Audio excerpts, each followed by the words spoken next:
my name is Erika Kendrick, and I am the author of the new summer release, Appetite.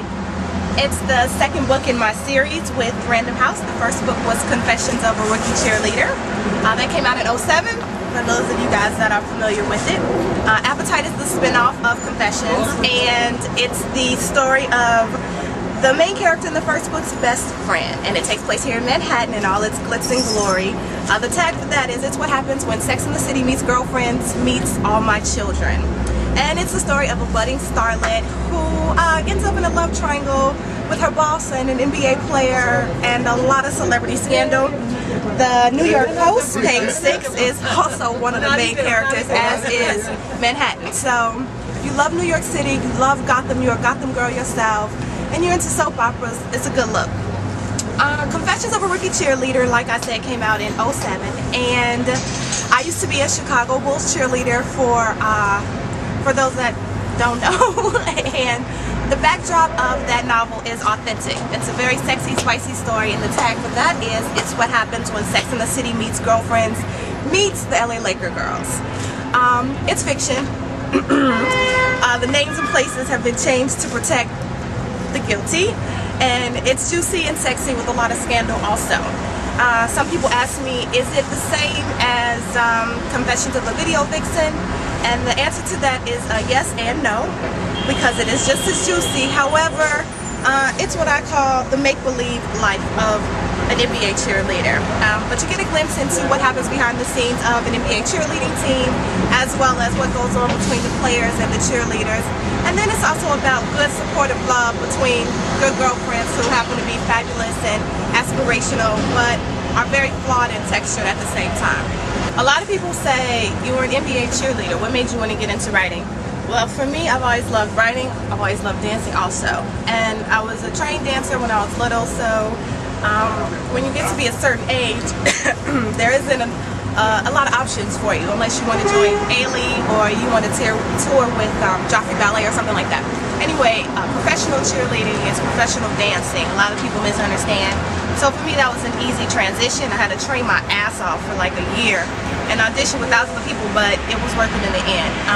And I got a great book out of it to boot. So writing for me started a few years ago when I was, oh man, this is so cheeseball. I was writing emails, and I used to love writing emails. A lot of people say that they experience that too. Now I say it more and more.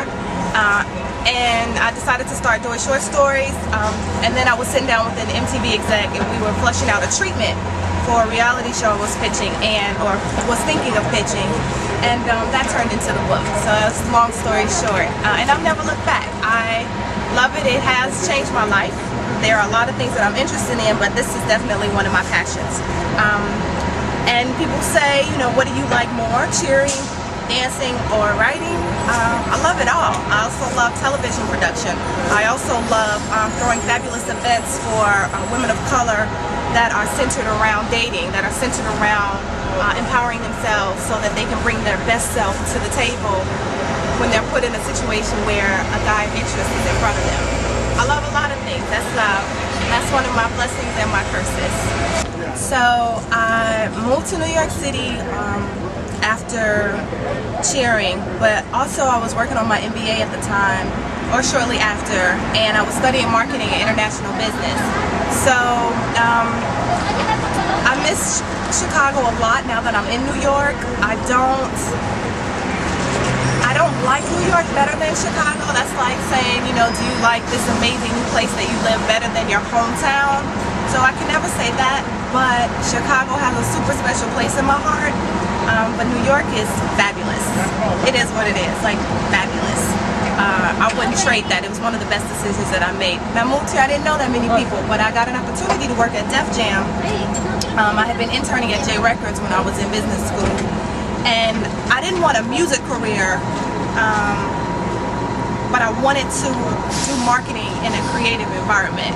So I'm working on a lot of different things right now. Appetite is out, and I'm promoting that, but I'm still promoting Confessions of a Rookie Cheerleader. And I just finished a short story for an anthology that comes out in April, and my short story is called The Accidental Escort. So I'll extend that into a full-length manuscript probably early next year and get that to a publisher. But I started something early '09 called Publishing Prep, and you can check that out, publishingprep.com, and it's a boutique learning institute for aspiring authors, and we help them navigate the publishing landscape. So if they're working on a book or they just finished it, or they're thinking about nonfiction and want to learn how to leverage their platform into a nonfiction book, we do that through a series of workshops and panels and seminars and classes. And then we have best-selling authors come and talk to the audience so that you can reach out and touch them and exchange information and create a community where we can learn from each other. It doesn't exist outside of publishing prep, and it's necessary. And all the programming is really affordable. We're in New York right now, and we're launching in Chicago early next year.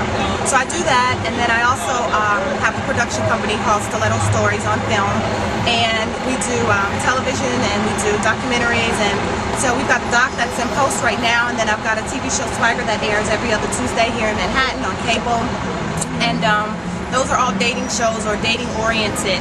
Everything under my brand is about love. The books are, and the documentary is about that. I can't say too much, but the TV show is about dating. It's women in their 20s talking about their experiences. And the last thing I would say is I'm launching something in the fall.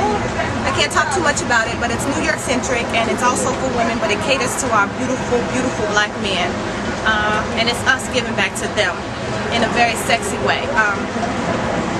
Okay, I'm gonna stop there before I say too much about it before we bring it to market and actually launch. We should be launching next month, but that is what it is. So you can find me on my website, erikakendrick.com, ErikaKendrick, or you can find me on Facebook, Erika Kendrick, or you can find me on Twitter pretty much 20 hours out of the day.